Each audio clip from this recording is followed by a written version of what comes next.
Some time ago, I had decided to go on a little personal vacation out into the woods of northern Arizona.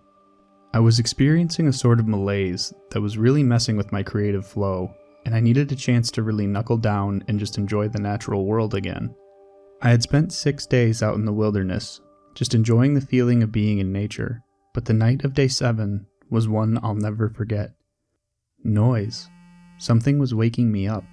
Groggily, I rolled over and looked at my phone. It was ringing. I looked to the top of it and blinked. There was no signal. That made sense. I'd come out here for isolation, a chance to clear my head and to make some music again. So why was my phone ringing? How was my phone ringing? I stared at the number as my phone rang incessantly. An unknown caller. I heaved a tired sigh, swiped to answer, and croaked blearily. Hello? You need to be ready. It knows you're there and it's already here. It's come for you, came the voice on the other line. Who is this? Who am I speaking to? I asked, the exhaustion beginning to leave my voice. Be ready. It'll be there soon. Don't open the door.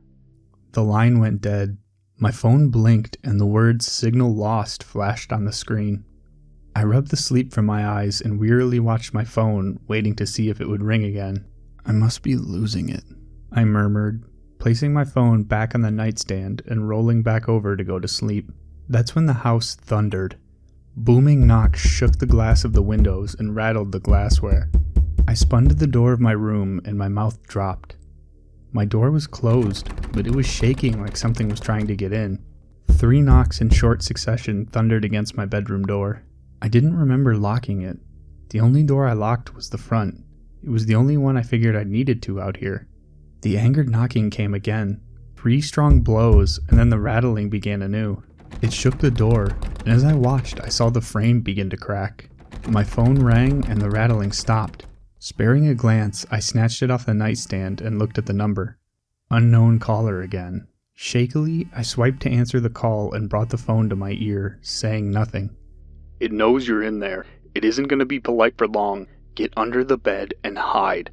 Then the line went dead again. Signal lost. I looked at the cracking door frame and wasted no time taking this mysterious caller's advice. Quickly, I crawled under the bed and watched. It was only minutes. I knew it was only minutes, but it felt like hours. I stared at the door, terror wrapping its cold arms around my gut. My breathing became ragged as my eyes remained glued to the door. It wasn't moving. There was no knocking. Had the caller been wrong this time? Was it done? Had it just given up? What was it? Questions raced through my skull, each firing out of the cannon of doubt before the next one could be rationalized. Could any of this be rationalized, though? Something had called me up and warned me of something else in my house. Now, that something else was just outside my door. I couldn't explain it, but I had this feeling. Like whatever it was that was out there was waiting for me to make a move. Like we were in some kind of terrible chess game. So I watched. I waited beneath that bed for agonizing minutes. The sounds began shortly after that. Soft scratching noises, almost inaudible from my position. The one my signal-less savior alleged would keep me safe. I never let my gaze drift from the door, and I'm glad I kept it there because watching what happened next defied logic. The door itself began to bulge inward. I could hear the wood splintering as the center continued to bubble toward me. Then it exploded. Debris and lethal wood scrap fired throughout the bedroom. I wasn't spared when this happened. My hiding place provided shelter from the brunt of the door's destruction, but I was peppered with fragments of splintered wood that dug themselves into my skin. I wanted to cry out in pain, but the sight of what was beyond caught the scream in my throat. There, standing in the doorway, I saw a pair of feet. Massive legs that must have been at least 3 feet across themselves. But that wasn't the strangest thing. The skin was no tone I've ever seen on a human. It was this mossy green and brown, and the texture was so wooden, like a pair of tree trunks. Slowly, the thing in my doorway ambled its way into my room. I could hear its heavy, ragged breaths, like some sort of hunting beast. It was at the foot of my bed. The scent of moss and pine clung heavily to it, but there was another scent I caught as it just stood there. Rot and death. The pungent odor of decaying meat clung to the creature's wooden legs. I had to cover my nose and mouth to keep from retching as it circled the bed. Was it going to throw it up and pull me out from underneath? Was this monster just waiting for the perfect chance to tear me to shreds? What the fuck was it? The feet turned and suddenly my blood felt like ice. My whole body shivered as the temperature in the room suddenly plummeted. I could see my breath as the thing let out an ear-shattering roar. I can't place the sound, but it reminded me of a mixture between a jet engine's roar and a grizzly bear's growl. I watched from my hiding place as the nightstand was lifted and launched across the room. I could only hear the thing shatter as the creature tore the place apart. My eyes were discs in my head.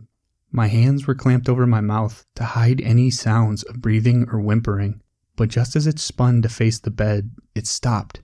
Instead, whatever it was turned and shambled out of my room. What the fuck? What the fuck? They were the only words I could choke out as the creature disappeared from my sight. Then the phone rang again. Terrified, I seized it, trying to silence the ringer. I swiped to answer the caller and immediately began to whisper into the phone. What the fuck was that? Who are you? How the fuck did you know that was coming? There's no time for any of that. It knows where you are. You need to run. Jump out the window and keep running until you lose sight of this place. Keep going until you reach the highway. Don't come back until morning. Are you fucking kidding me? That thing is huge. I can't outrun it. You have to. It's the only way you can win this. Then the call cut out. Signal lost. I steadied my breathing and psyched myself up, shooting out from under the bed as I heard that dreadful roar again. It was coming back. Didn't have time to think, not even time to find my shoes. I bolted toward the now shattered window and dove, slicing my arms and legs against the shards of glass. Adrenaline coursed through my veins, urging me to ignore everything else. I ran, bolted through the forest as fast as my legs would carry me. Twigs and rocks tore into my feet, but I kept going. Even as my chest began to tighten and my lungs began to feel like there was a fire being set beneath them, I ran. I couldn't hear the monster behind me anymore. Maybe it stayed at my cabin. Maybe it kept looking elsewhere. Every ounce of me just hoped I'd gotten lucky, but the voice on the phone told me to keep running until I hit the highway. So I did. I ran through miles of backcountry woods, never stopping, pushing myself far beyond anything I thought I was capable of, just to get away from whatever the hell that thing was. I could see darkness starting to push its way into my vision.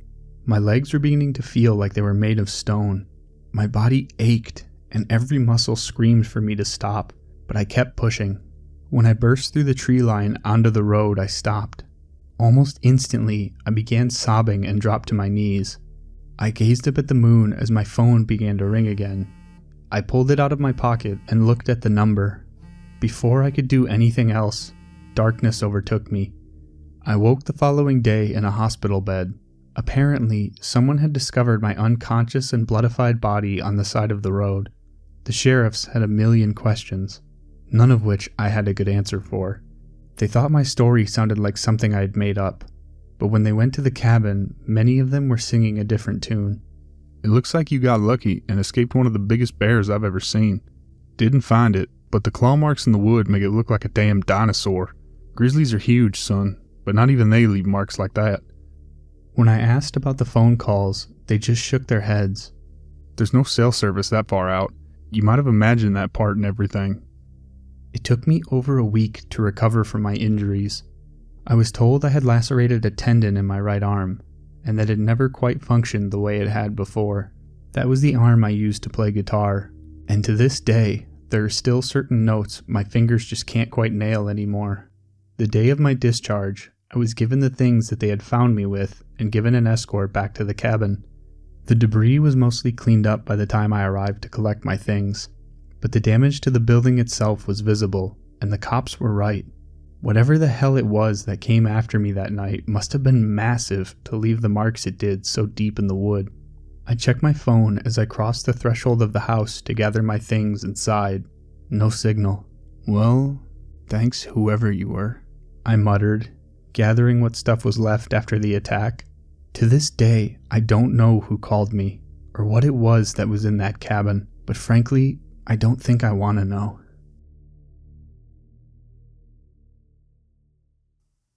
Hey everyone, just wanted to give a special thank you to OK Programmer, the writer of this story, for allowing me to narrate it. I thought the story does a really good job of building its atmosphere, and I really enjoyed narrating it. I also just wanted to give a short thank you to all of you for making it this far, and really to anyone who watches my videos. I put a ton of work into them, and I've been receiving a ton of positive input and feedback, and it's a really amazing feeling to hear how you guys enjoy them. So just a thank you to whoever's listening to me ramble on throughout these stories. As always, please be sure to like the video and consider sharing it and subscribing. It really would mean the world to me. Thank you.